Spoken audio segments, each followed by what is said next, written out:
Let's take a look at these Mollywell wood slat panels that, in full disclosure, were sent to me as a sample, but that never changes how I review a product.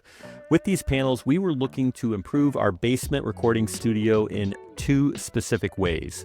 First, we just liked the aesthetic. These panels have a mid-century modern vibe that can work in any room with almost any decor as either a simple detail or a major design element.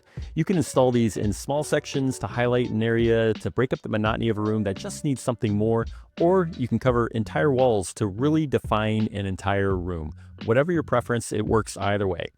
Second, these serve a subtle but incredibly useful function as acoustic wall panels, absorbing and dissipating both high and low frequency sound waves, which ultimately reduce echoes and reverberations from voices, walking noise, and other ambient sounds. Echoes and reverberations are something that we don't think about much, even when they're happening, but they have a devastating effect on the inhabitability of a space. Fix it, and your space is immediately transformed and made more inviting. And in our specific situation where we needed to improve our recordings, it significantly improved the audio and leveled up our studio.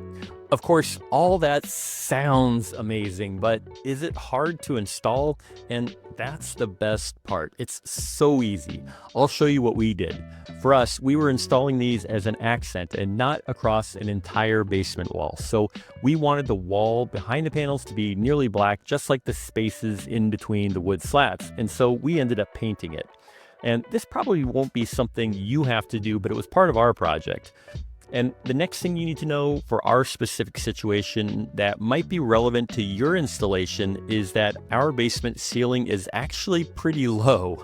You can buy these panels in short or long full height segments that are 108 inches long. And our samples were those full height segments, so we actually had to cut them to fit. Most of you probably have higher ceilings than us, but you might still need to cut these to fit around counters or light switches or TV mounts or other obstructions. And I'll admit, I was a bit concerned cutting the panels because, of course, while I've cut through wood before, I've never cut wood slat panels before. Cutting a multi-material product just had me wondering if I was inviting chaos, which is never something you want to do when using power tools.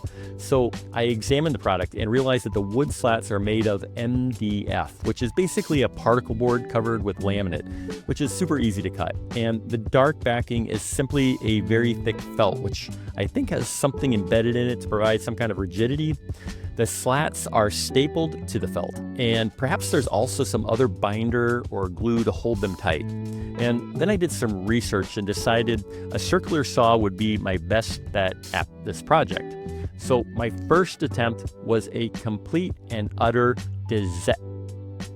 Just kidding. It cut through the panels like a hot knife through butter. Honestly, it was incredibly easy. I was kind of laughing that it had me so concerned. Of course, it's helpful to use a guide like this Swanson Speed Square to ensure you make straight cuts. Also, the panels have a left and a right edge with one side flush to the wood slat and the other with a flag of that black felt hanging over to match up with the next panel.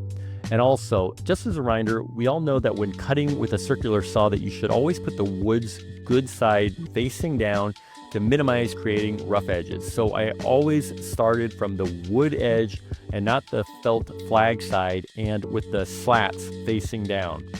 One other thing to keep in mind is that there are staples on the back of the panels that are easy to see, and it's probably a really good idea to avoid hitting those with your saw. But anyway, they were easy to cut and also easy to mount on the wall. My house is pretty old, so the basement walls are made of plywood, not drywall. The manufacturer recommends using construction adhesive to glue these panels to the wall, but that seemed like it would make a mess if I ever decided I wanted to move or remove the panels. So I instead simply ended up using drywall screws to mount the panels. These are ideal since they're painted black and aren't very visible hidden in the shadows against the black felt. I installed one row up high in every other gap between the slats and another row down low. That seems to hold them securely enough for our needs.